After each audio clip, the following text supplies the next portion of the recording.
Hello students, my name is Preeti. आज हम class 12th physics में चैप्टर नंबर 7 का लेक्चर नंबर 4 करने जा रहे हैं। इस लेक्चर में मुझे जिस टॉपिक को कवर करना है वो power in an AC circuit. इसको हम लोग कैसे कैलकुलेट करेंगे, इसके हम लोग कैलकुलेशन पूरी देखेंगे यहाँ पे। ठीक है, सबसे पहले पावर को हम लोग किस तरह से लिख सकते हैं। The instantaneous power is defined as V I. ठीक है, instantaneous power you will define by V I. ठीक है, अगर मैं इंस्टेंटेनियस पावर को एक और तरीके से डिफाइन करना चाहूँ तो D W by D T. ठीक है, रेट ऑफ वर्क। ठीक है, ठीक है। और अगर एवरेज पावर हम लोग डिफाइन करना चाहेंगे तो कैसे होगा, डब्ल्यू बाई टी। ये एवरेज पावर होगी, आपकी इंस्टेंटेनियस पावर होगी। इंस्टेंटेनियस पावर को हम लोग दो तरीके से लिख सकते हैं, voltage multiplied by the current, and instant power आप लोग देख सकते हैं रेट ऑफ डूइंग वर्क। ठीक है, अब किसी suppose in an AC circuit,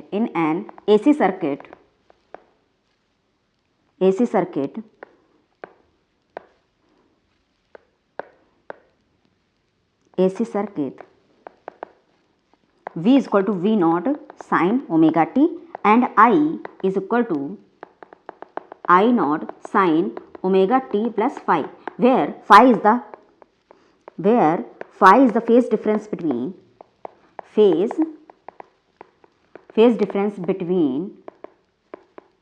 V and I। ठीक है, V और I के बीच का फेज डिफरेंस है। अब मुझे अगर इंस्टेंटेनियस पावर डिफाइन करनी होगी तो हम लोग कैसे डिफाइन कर सकते हैं। ठीक है, एक तो VI होता है इसका, एक rate of doing work D W by D T. तो हमको क्या निकालना, हमको वर्क डन कैलकुलेट करना। तो D W is equal to V I D T. V आपका क्या है, V naught sine omega T. I क्या है आपका, I naught sine omega T plus five D T, और ये आपका होगा वर्क। ठीक है, अब मुझे इसके आगे की जो कैलकुलेशन करनी है, मैं अगर मुझे ये तो मैंने छोटा सा वर्क डन निकाला, अगर मुझे टोटल वर्क डन निकालना होगा, the total work done is defined as the total work done is defined as. ठीक है, मैं क्या करूंगी, मैं इसको इंटीग्रेट कर दूंगी बाय इंटीग्रेटिंग। ठीक है, तो W is equal to integration of D W. ठीक है, अब यहाँ पे अगर सपोज मुझे फुल साइकिल का वर्क डन कैलकुलेट करना है तो हम लोग कैसे कैलकुलेट कर सकते हैं, 0 से t तक फुल साइकिल के लिए जो टाइम की लिमिट होती है 0 से t होती है, V not I naught sine omega T plus five D T. ठीक है, ये हमने इसको इंटीग्रेट किया। अब हम क्या करते हैं, 2 से मल्टीप्लाई कर देते हैं, 2 से डिवाइड कर देते हैं, तो क्या होगा, क्या यहाँ पे 1/2 V नॉट आई नॉट 0 से t लिमिट 2 साइन ओमेगा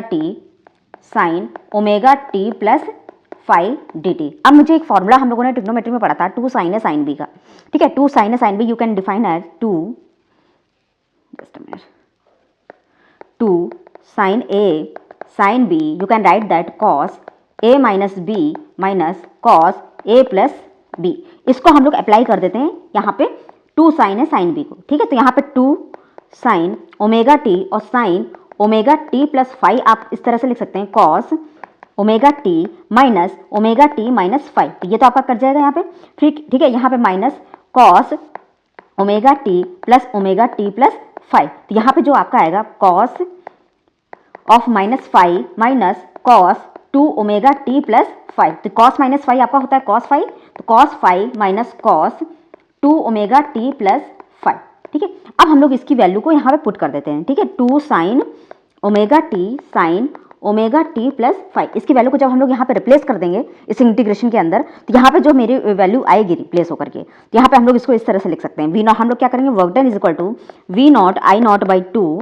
ठीक है, तो हम लोग जब इसको इंटीग्रेट करेंगे 0 से t तक, ठीक है, तो होगा क्या, जब हमने 2 साइन ए साइन बी की वैल्यू कैलकुलेट की तो ये I cos five minus cos 2 omega T plus five D T. ठीक है, अब ये cos फाइव क्या है मेरा, V not I not by 2। ठीक है, तो यहाँ पे हम लोग 0 से t तक जो लिमिट लगाएंगे cos five D T minus 0 से t cos 2 omega T plus five D T. इसको जब हम लोग कैलकुलेट करें, देखिए cos फाइव यहाँ पे बाहर आ जाएगा, V not I not by 2, cos five बाहर आएगा तो cos फाइव बाहर आ जाएगा और यहाँ पे आएगा t।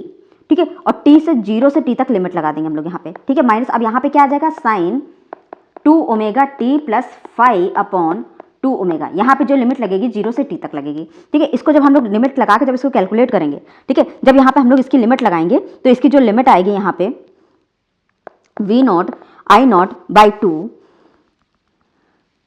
सबसे पहले मैंने t की लिमिट लगाई यहाँ पे, तो यहाँ पे जो आएगा cos five capital T minus sine 2 omega capital T plus 5 by 2 omega minus 0 minus sine 5 by 2 omega. ठीक है, यहाँ पे जब 0 लगाया तो ये तो 0 हो गया पूरा। ठीक है, 0 लगाने के बाद फिर ये आया हमारा साइन 5 बाई 2 ओमेगा। ठीक है, यहाँ पे 0 लगाने के बाद पूरा टर्म 0 हो जाएगा यहाँ पे। ठीक है, अब हम लोग इसके बाद क्या कैलकुलेट करते हैं। ठीक है, यहाँ पे हम लोग इसकी सारी वैल्यू को लिख लेते हैं यहाँ पे एक साथ। तो V not I not by 2, ठीक है, cos 5 capital T minus sine 2 omega T plus 5 upon 2 omega plus sine 5 by 2 omega. ठीक है, तो यहाँ पे आप जब देखिए साइन 2 ओमेगा टी प्लस 5, ठीक है, इसको जब हम लोग कैलकुलेट करते हैं तो यहाँ पे आता क्या है, is equal to sine 2 into 2 pi by T into T will be cancel out, तो 4 पाई प्लस 5, तो यहाँ पे आ रहा है मेरा साइन 4 पाई प्लस 5। ठीक है, तो 4 पाई प्लस 5 और साइन 5, ठीक है, इन दोनों की वैल्यू जो आपकी हो जाएगी ये हो जाएगी 0। ठीक है, तो यहाँ पे जब हम इसको 0 पुट कर लेंगे, ठीक है, साइन 4 पाई प्लस 5 और साइन 5 इन दोनों की वैल्यू हो जाएगी आपकी 0। ठीक है, तो ये टर्म आपका 0 हो जाएगा और ये भी टर्म आपका 0 हो जाएगा। जब ये दोनों टर्म आपके 0 हो जाएंगे तो यहाँ पे जो मेरा वर्क डन आया कैलकुलेट हो गया is equal to V not I not by 2 cos 5 multiplied by T, ये आपके वर्क डन की वैल्यू आ गई। Work done is equal to V not I not by 2 cos 5 into T. अब हम लोग यहाँ पे एवरेज पावर कैलकुलेट कर सकते हैं। एवरेज पावर कैसे डिफाइन कर सकते हैं आप लोग, ठीक है, how you will calculate, P average is equal to W by T. ठीक है, अब वर्क डन आपने अभी कैलकुलेट किया V not I not cos 5 capital T by 2t, ये आपका कैंसिल आउट हो जाएगा। तो एवरेज पावर आपकी क्या आ जाएगी, V not I not by 2 cos 5। अब इसको हम लोग और ब्रेक कर सकते हैं, P average is equal to V not by root 2 I not by root 2 into cos 5।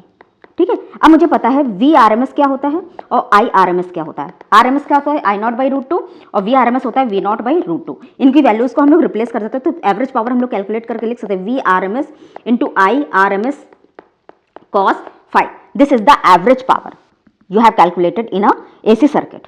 ठीक है, तो यहाँ पे आपकी एवरेज पावर आ गई, इसको आप लोग लिख सकते हैं V P average is equal to V R M S into I R M S cos 5। ये आपने एवरेज पावर की कैलकुलेशन कर ली। अब हम लोग बात करते हैं कि जो आपने कैलकुलेशन की है in case of resistor circuit, in case of inductor circuit, in case of capacitor circuit, in case में हम लोग किस तरह से इसकी पावर को कैलकुलेट करते हैं, इनको हम लोग देख लेते हैं। ठीक है, तो ये आपने पावर कैलकुलेट कर ली। अब हम लोग देखते हैं in case of R, in case of resistor circuit. ठीक है, इसमें क्या होगा, सबसे पहले देखिए इसका फेज डिफरेंस कितना होता है। इसका फेज डिफरेंस होता है 0, तो कॉस 5 आपका कितना हो जाएगा, यहाँ पे कॉस 0 की वैल्यू होती है 1, तो यहाँ पे पी एवरेज कितना हो जाएगा, P average is equal to V R M S into I R M S. ये रेजिस्टेंस है where 5 is the phase difference, phase difference. अब हम लोग बात करते हैं next in case of capacitor circuit. In case of capacitor circuit, capacitor circuit के case में मुझे पता फेज डिफरेंस कितना होता है 5 is equal to pi by 2। ठीक है, तो यहाँ पे हम लोग कॉस पाई बाई 2 की वैल्यू कितनी होती है, वो 0 होती है, तो यहाँ पे हमारी एवरेज पावर कितनी आएगी 0, P average is equal to 0। अब हम लोग बात करते हैं इंडक्टर सर्किट में। इन case of inductor circuit, inductor circuit, ठीक है, इनके अच्छा इंडक्टर सर्किट के केस में फेज डिफरेंस कितना होता है माइनस पाई बाई 2, ये अपोजिटली घूमता है। ठीक है, उसमें क्या होता है मेरा क्लॉकवाइज में रहता है, इसमें एंटी क्लॉकवाइज में रहता है। ठीक है, तो यहाँ पे जब हम लोग इसकी कैलकुलेशन करेंगे cos minus pi by 2, cos minus pi by 2 this is also 0, तो यहाँ पे एवरेज पावर ऑफ इंडक्टर के केस में भी कितनी हो जाएगी 0।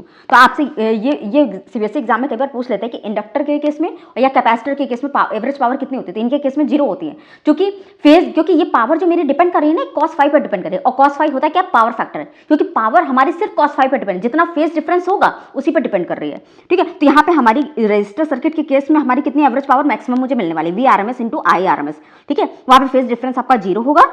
तो यहाँ पे हम लोग एक बार देख लेते हैं P average is equal to V R M S into I R M S into cos 5। ये जो कॉस 5 है this is called power factor, क्योंकि हमने जितनी भी कैलकुलेशन की तीनों के केस में रजिस्टर, इंडक्टर और कैपेसिटर, ये जो मेरा एवरेज पावर है ये इस पावर फैक्टर पे ही डिपेंड कर रही है कॉस 5 पे, ये इनके बीच का फेज डिफरेंस कितना है। ठीक है, अब हम लोग आगे बात करते हैं कि जो हमारा इम्पीडेंस ट्रायंगल होता है। ठीक है, इम्पीडेंस ट्रायंगल कैसा होता है, ये हमारा इम्पीडेंस ट्रायंगल हम बना रहे हैं। ठीक है, ये हमारा Z है, ये हमारा XL माइनस XC, ये मेरा R है, ये हमारा होता है impedance triangle. This is called impedance dense triangle, impedance triangle, ठीक है। और cos फाई होता क्या है, देखिए यहाँ पे अगर ये एंगल फाई है इसका, तो cos phi you can write that r by Z, ठीक है। अब रेजोनेंस की कंडीशन में क्या होगा, एट रेजोनेंस एक्सएल बराबर एक्सी, ठीक है, ये हो जाएगा, तो z is equal to r, तो यहाँ पे cos फाई कितना हो जाएगा, cos phi is equal to r by R, where this is power factor, तो हम लोग यहाँ पे लिख सकते हैं power factor at resonance, power factor at resonance is 1। अब हम लोग बात करते हैं energy stored in a inductor. Next topic it energy stored in an inductor circuit, ठीक है। इंडक्टर के केस में क्या होता है, सबसे पहले क्या करते हैं, एक एसी सर्किट हम लोग देखते हैं, एसी सप्लाई लगा देते हैं इंडक्टर के अक्रॉस, या आपकी एसी सप्लाई है, एसी सप्लाई कितनी, V equal to V naught sine omega t. यहाँ से जब आपकी करंट पास करेगी, तो ये अगर किसी कॉइल में मुझे जो करंट वो जो रिड्यूस होगी, इंड्यूस होगी करंट, वो इस तरह से लेंज लॉ के अकॉर्डिंग इस तरह से इंड्यूस होगी कि ये इसका अपोज करेगी, ठीक है। तो हमारे जो इंड्यूस्ड ईएमएफ होगा वो कुछ इस तरह से होगा, अपोजिट डायरेक्शन में। ये होता है क्या, minus L D I by D T, induced EMF, और यहाँ पे मेरी ये आ रही है करंट, ठीक है। अब हम लोग बात करते हैं कि कितना वर्क डन इसने किया, ठीक है, क्योंकि मुझे देखिए यहाँ से जब मैंने इसे सप्लाई लगाई, यहाँ से जब करंट गई, ठीक है, तो इसके ये जो अपोज कर रही थी, ये जो इंड्यूस ईएमएफ इसका अपोज कर रही थी, इसके अगेंस्ट इसने कितना वर्क किया, यही इसकी एनर्जी स्टोर हो जाएगी, ठीक है। इसी फॉर्म में इसकी एनर्जी स्टोर, तो यहाँ पे लिख लेते हैं the amount of work done required to increase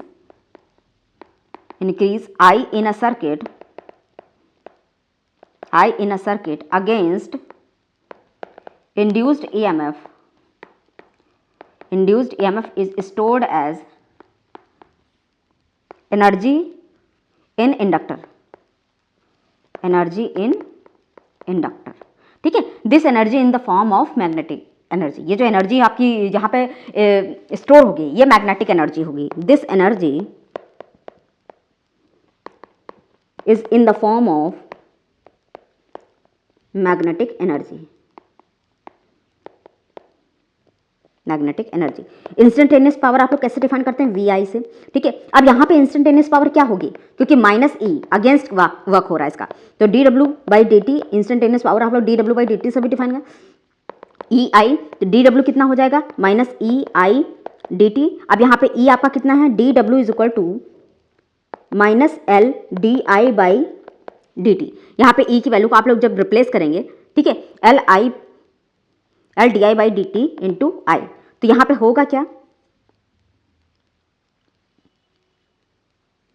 into D T, तो यहाँ पे डी टी और D T will be cancel out, तो यहाँ पे हो कितना जाएगा, देखिए यहाँ माइनस पहले से ही था, ठीक है। अब यहाँ पे इंड्यूस ईएमएफ कुछ इस तरह से होगा कि इसका अपोज करेगा, ठीक है। तो जब हम इसको इंटीग्रेट करेंगे पूरे वर्क को, तो ये वर्क डन इस तरह से हो जाएगा, D W is equal to current आपकी जो होगी 0 से आई, ठीक है, 0 से आई, तो आई डी आई यहाँ पे इस तरह से होगी, एल आपका बाहर आ जाएगा, ठीक है, तो एल आई स्क्वायर बाई 2 0 से आई, तो यहाँ पे आपकी जो एनर्जी आएगी 1/2 एल आई स्क्वायर, ये आपकी एनर्जी स्टोर होगी इस, ठीक है। तो यहाँ पे हम लोग लिख सकते हैं U is equal to 1/2 L I square, this is the energy stored in a AC circuit, ठीक है। किसी भी इंडक्टर की वजह से इसके अंदर जो एनर्जी स्टोर होगी वो हम लोग इस तरह से डिफाइन कर सकते हैं।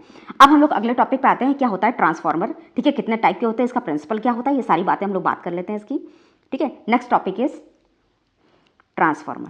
ट्रांसफार्मर होता क्या है, करता क्या है, इन सब के बारे में हम लोग पहले डिस्कस कर लेते हैं। It is an electrical device, transformer. Next topic is transformer, ठीक है। तो ये होता क्या है, it is an electrical device, it is an electrical device which convert low alternating voltage into high alternating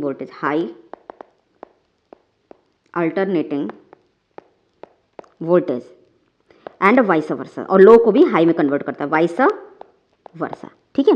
अब इसमें हम लोग किस तरह से इसका कंस्ट्रक्शन कुछ किस तरह से करते हैं, ये आपके सॉफ्ट आयरन कोर है, ठीक है, ये आपकी प्राइमरी कॉइल है यहाँ पे कुछ इस तरह से, ठीक है, ये आपकी सेकेंडरी कॉइल है, ठीक है। इसके अक्रॉस हम लोग आउटपुट ले लेते हैं, ठीक है, इसके अक्रॉस हम लोग ऐसे इनपुट देते हैं, यहाँ पे ये आपका इनपुट होगा, ठीक है, ये आपकी होगी प्राइमरी कॉइल, ठीक है, ये होगी आपकी सेकेंडरी कॉइल, सेकेंडरी कॉइल। ठीक है, इसका प्रिंसिपल क्या होता है, it works on the principle, यहाँ पे प्रिंसिपल हम लोग लिख लेते हैं, principle, it works on the principle, it works on the principal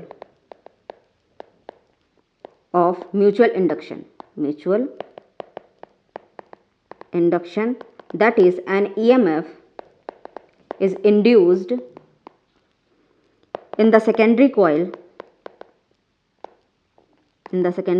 whenever a changing current pass through the primary coil, primary coil. इसमें होगा क्या, इसका प्रिंसिपल कुछ किस तरह से काम करता है, ये आपकी प्राइमरी कॉइल है, देखिए यहाँ पे ये इसकी प्राइमरी कॉइल है। जब भी मैं इससे चेंजिंग करंट पास करूंगी, ठीक है, तो इसके अंदर जितना भी फ्लक्स होगा, ठीक है, वो दूसरी वाली कॉइल में जो उसकी, क्योंकि फ्लक्स आपको पता है किस तरह से मैग्नेटिक फील्ड लाइन कैसे होती है, किसी के अराउंड होती है, किसी कंडक्टर पे तो होती नहीं है, उसके अराउंड होते, तो जो इसका फ्लक्स होगा वो सेकेंडरी कॉइल में भी उसका फ्लक्स जितना भी जाएगा, ठीक है, जो फ्लक्स उसका सेकेंडरी कॉइल में जाएगा उसकी वजह से म्यूचुअल इंडक्शन होगा। ठीक है, तो इस वजह से ये जो इनमें म्यूचुअल इंडक्शन होता है, इसकी वजह से EMF इंड्यूस होता है सेकेंडरी कॉइल में। ठीक है, व्हेन चेंजिंग करंट आप पास कर देंगे प्राइमरी कॉइल में, तो सेकेंडरी कॉइल में एक EMF इंड्यूस होता है, क्यों, म्यूचुअल इंडक्शन की वजह से। ठीक है, तो ये इसका हो गया प्रिंसिपल। अब हम लोग बात करते हैं कंस्ट्रक्शन इसकी किस तरह से होती है। Next is construction. ठीक है, कंस्ट्रक्शन इससे सबसे पहले ये तो सॉफ्ट आयरन कोर का बना होता है। ठीक है, this is a soft iron core, this is made up of soft iron core. यहाँ पे आपकी प्राइमरी कॉइल है, ठीक है, और यहाँ पे आपकी सेकेंडरी कॉइल है। ठीक है, ये आपका आउटपुट यहाँ पे अचीव किया जाता है। ठीक है, यहाँ पे आपने अल्टरनेटिंग वोल्टेज लगाया, ये आपका इनपुट दिया जाएगा यहाँ से। ठीक है, और यहाँ पे ये आपका primary coil, this is secondary coil, और ये आपकी लैमिनेटेड कोर है। लैमिनेटेड कोर क्यों यूज करते हैं, ताकि एडी करंट प्रोड्यूस ना हो। एडी करंट की वजह से हीटिंग हो जाएगी, हीटिंग की वजह से एनर्जी लॉस हो जाएगा। ठीक है, और ये जो आपका बना होता है ये सॉफ्ट आयरन कोर, क्यों, क्योंकि हाई परमिएबिलिटी होती है, ये इसका मैग्नेटाइजेशन जो है बहुत ही तेजी से होता है। ठीक है, सॉफ्ट आयरन कोर, ठीक है, ड्यू टू हाई परमिएबिलिटी, ठीक है, we use laminated core because of, we use, यहाँ पे लिख लेते हैं हम लोग लैमिनेटेड कोर क्यों यूज करते हैं। We use laminated core to reduce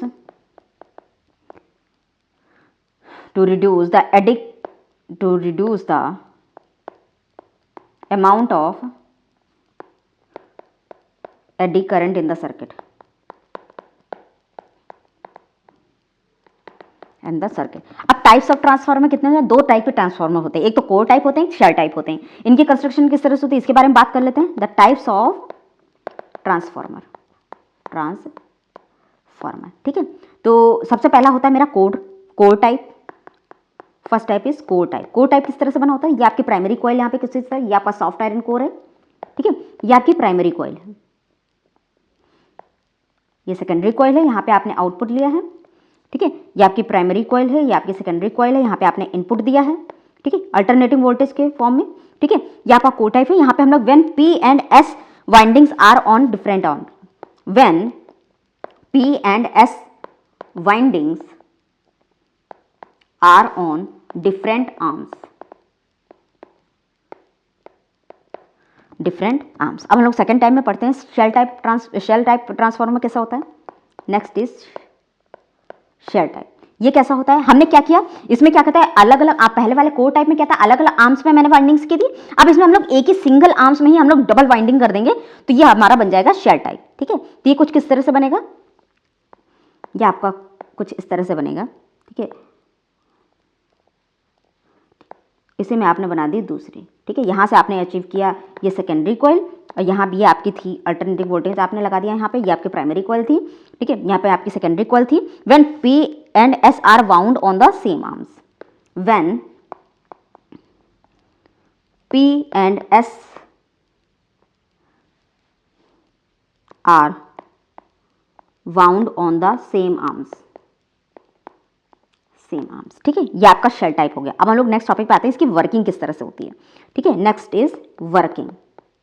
working क्या होती है, व्हेनेवर जब आप चेंजिंग करंट इसके थ्रू पास करते हैं तो क्या होता है, the secondary coil and EMF is induced in the secondary coil, ठीक है। हमारा क्या होता है, जब हम चेंजिंग करंट प्राइमरी कॉइल से पास कर देते हैं तो सेकेंडरी कॉइल में एक EMF इंड्यूस हो जाता है, ठीक है। यही मुझे लिखना है यहाँ पे इसकी वर्किंग में।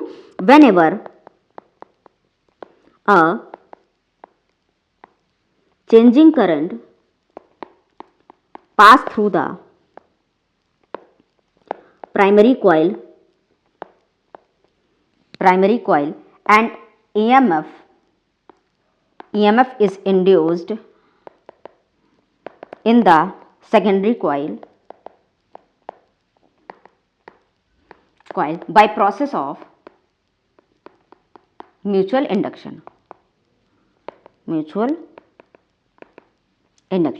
ठीक है। अब हम लोग इसके बारे में थोड़ी बहुत इसकी थ्योरी लिख लेते हैं कि इसमें नंबर ऑफ टर्न्स किस तरह से होते हैं, ठीक है। नेक्स्ट इज थ्योरी,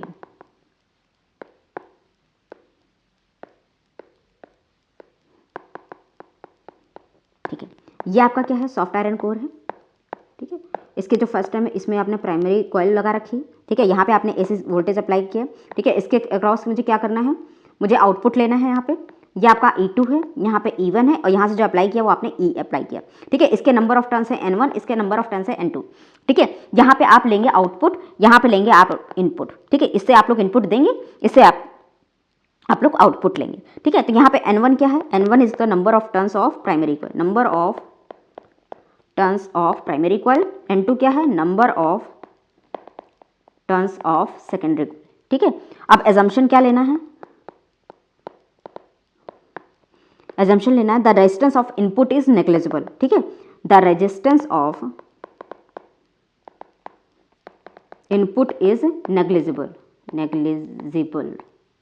ठीक है। तो हमारा कितना हो जाएगा, अगर इनपुट का रेजिस्टेंस नेग्लिजिबल है, ठीक है, तो इसका नेट EMF कितना होगा, 0 होगा, ठीक है। E minus E1 is equal to 0, तो E कितना आ गया आपका E1, ठीक है। अब E1 में हम लोग किस तरह से हम लोग E1 की कैलकुलेशन हम लोग किस तरह से करते हैं, नंबर E1 की कैलकुलेशन हम लोग कर सकते हैं, कितना फ्लक्स उससे पास हो रहा है, ठीक है, कितना फ्लक्स उसमें पास हो रहा है, कितने नंबर ऑफ टर्न्स है। तो हम लोग इसको लिख सकते हैं E1 is equal to minus N1 d∅ by dt। E2 की कैलकुलेशन हम लोग कैसे करते हैं, minus N2 d∅ by dt, ठीक है। ये हमने E1 और E2 की कैलकुलेशन कर ली। अब हम लोग क्या करते हैं, इक्वेशन 1 और इक्वेशन 2 इनको दोनों को डिवाइड करके देखते हैं, ठीक है। डिवाइड करने के बाद क्या होगा, E1 by E2 is equal to first divided by second, ठीक है। तो ये क्या हो जाएगा, N1 बाई N2, ठीक है। This is the most important ratio you have to remember, ठीक है। तो ये आपने यहाँ पे ये देखा कि ये जो हमारी EMF है किस पे डिपेंड कर रही है, E1 upon E2 is equal to N1 upon N2, ठीक है, इस पे डिपेंड कर रही है। तो हमने ये देखा E is directly proportional to N,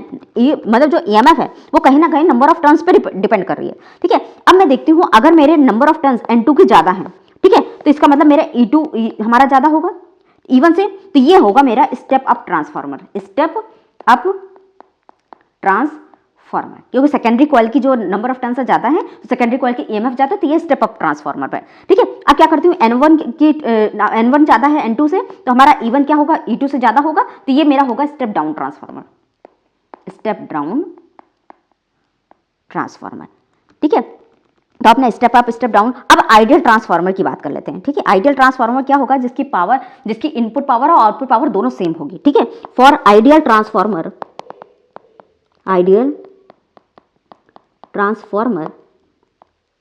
ठीक है, ideal transformer P input is equal to P output, ठीक है। तो E1 I1 is equal to E2 I2, ठीक है। तो E1 upon E2 is equal to I2 by I1, ठीक है। अब हमें पता है as E1 upon E2 is equal to N1 upon N2 होता है, ठीक है। तो यहाँ पे हम लोग E1 बाई E2 की कैलकुलेशन कैसे कर सकते हैं, E1 by E2 is equal to N1 by N2 is equal to I2 by I1, ठीक है। पावर हम लोगों ने इनपुट। अब एफिशिएंसी अगर मुझे कैलकुलेट करनी होगी, how we will find the efficiency, ठीक है।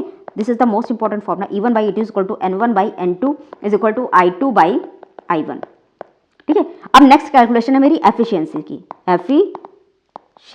एफिशिएंसी का डिनोटेशन हम लोग नीटा से करते हैं, eta is equal to output power upon input power multiplied by 100, इससे हम लोग एफिशिएंसी निकालते हैं। अब हम लोग निकाल के देखते हैं एफिशिएंसी। इनपुट पावर कितनी थी, E2 I2 अपॉन का E1 I1 इंटू 100, ठीक है। अब E1 upon E2 is equal to N1 by N2। इस तरह से हम लोग इसकी एफिशिएंसी निकाल सकते हैं। Eta is equal to E2I2 upon E1I1 into 100। This is the efficiency of the transformer, you can calculate by that. ठीक है, अब हम लोग बात करते हैं लॉसेस इन ट्रांसफार्मर। ट्रांसफार्मर में लॉसेस कितने टाइप के होते हैं? लॉसेस इन ट्रांसफार्मर, सबसे पहला लॉस क्या होता है इसमें? ठीक है, copper loss, copper loss. Secondary क्या होता है? सेकेंड इसमें क्या होता है? Eddy current, eddy current loss. Second third क्या होता है? फ्लक्स लीकेज, फ्लक्स लीकेज, वो जो सराउंडिंग लगी होती है उसके साथ फ्लक्स लीकेज हो जाता है। फोर्थ क्या होता है? हिस्टेरिसिस लॉस, बार बार मैग्नेटाइज, बार बार डीमैग्नेटाइज, इससे क्या होता है? उसकी एनर्जी लॉस होती है, हिस्टेरिसिस, हिस्टेरिसिस लॉस। ठीक है, this is second, third, fourth. ठीक है, अब हम लोग बात करते हैं लॉन्ग डिस्टेंस पावर ट्रांसमिशन किस तरह से होता है।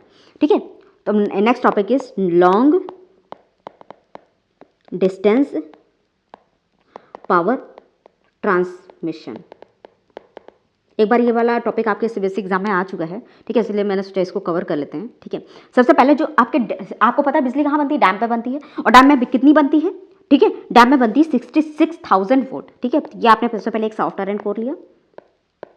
यहाँ पे जो आपकी बिजली बनी, यहाँ पे सबसे पहले ये बनी मेरी 66,000 वोल्ट, यहाँ पे बनी जो। ठीक है, अब मैंने इसको जो है कन्वर्ट किया, यहाँ पे मैंने लगाया step down, step up transformer, step up transformer. ठीक है, तो यहाँ मैंने स्टेप अप अगर किया तो मैंने यहाँ की नंबर ऑफ टर्न्स ज़्यादा कर दिए।